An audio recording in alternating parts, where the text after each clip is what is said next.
Đi học về, con chào ba mẹ. Tất cặp sinh, con rửa tay nè.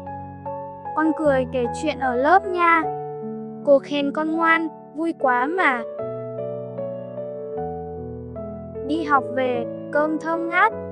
Mẹ nấu ngon, con ăn ngoan.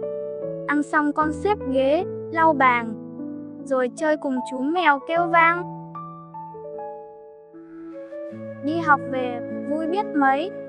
Con hát vang, ba mẹ khen hay.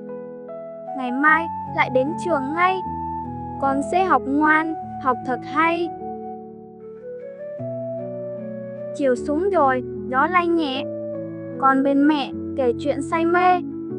Ngày đi học vui thật ghê. Đi học về, con ngoan như thế.